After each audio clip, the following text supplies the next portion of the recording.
Gunung Merapi mesti bukan gunung tertinggi atau terbesar di Indonesia, tetapi selalu berhasil menyita perhatian banyak orang. Gunung api ini dikenal paling aktif, terletak di tengah Pulau Jawa, tepatnya berada di 4 wilayah kabupaten sekaligus, yaitu Magelang, Sleman, Klaten, dan Boyolali.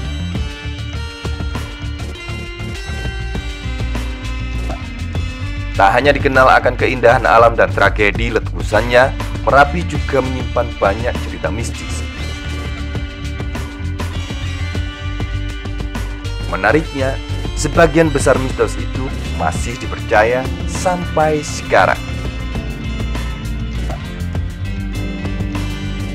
Menurut cerita dari kitab-kitab kuno, Gunung Merapi awalnya bernama Jamur Dwipo dan terletak di laut selatan Pulau Jawa.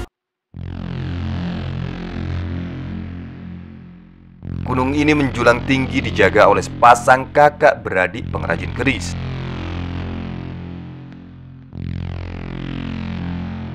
Melihat Pulau Jawa yang nyaris tenggelam karena lebih condong ke arah barat, para dewa berniat memindahkan satu gunung ke tengah-tengah sebagai penyeimbang.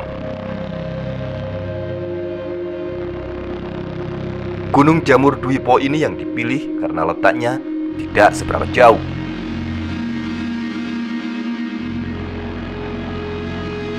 Sayangnya saat itu kedua pengrajin belum merampungkan pekerjaannya. Mereka meminta sedikit waktu, namun para dewa menolak dan segera memindahkan gunung ke lokasi Merapi saat ini.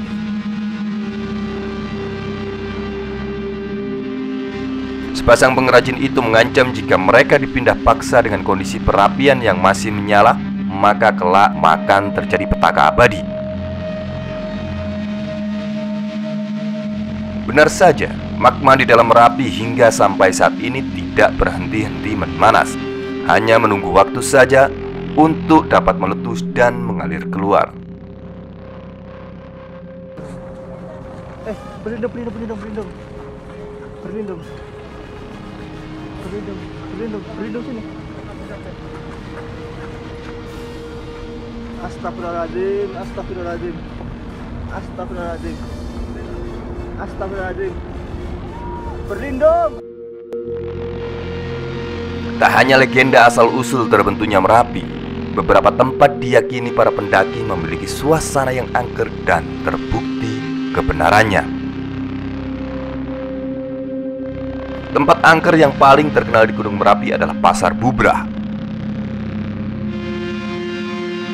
Pasar Bubrah merupakan sebuah punggung bukit yang tepat berada di bawah kawah Merapi. Keadaan di lokasi ini cukup datar dan didominasi dengan bebatuan sisa letusan-letusan terdahulu. Di lokasi ini juga tidak terdapat pepohonan tinggi besar. Jaraknya yang hanya 1 km sebelum kawah puncak Merapi membuat Pasar Bubrah menjadi lokasi favorit untuk mendirikan tenda dan beristirahat. Banyak pendaki yang mendirikan tenda di sini untuk bermalam dan menunggu matahari terbit keesokan harinya. Namun ketika malam hari, para pendaki biasanya mendengar suara riuh di lokasi tersebut. Namun ketika malam hari tiba, maka pendaki biasanya akan mendengar suara riuh di lokasi tersebut.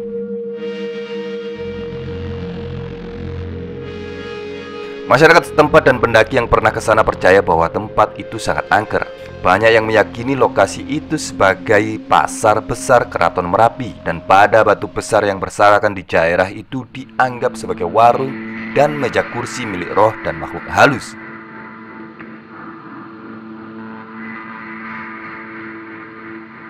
Ketika para pendaki mencapai kawasan ini, mereka akan dihimbau untuk menjaga kata dan perilaku.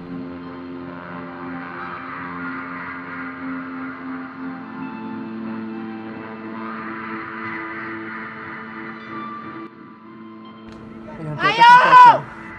Ayo turun! Turun! Lewat kanan, lewat kanan!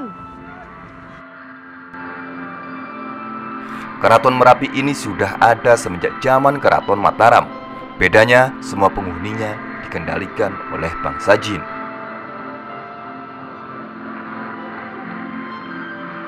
Keraton Merapi dikenal memiliki hubungan yang erat dengan Keraton Mataram pada masa lampau. Bahkan ada cerita yang mengatakan jika Keraton Merapi membantu Kerajaan Mataram untuk mengalahkan Kerajaan Pajang dengan cara menewaskan pasukan Kerajaan Pajang lewat letusannya.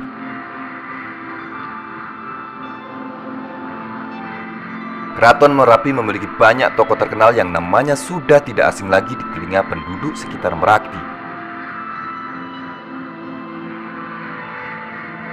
Nama-nama seperti Eyang Merapi, Eyang Sabu Jagat, Eyang Megantara, Nyai Gedung Melati, Eyang Antaboga, Kiai Petruk, Kiai Sapu Angin, Kiai Wolawali, Kartadimejo.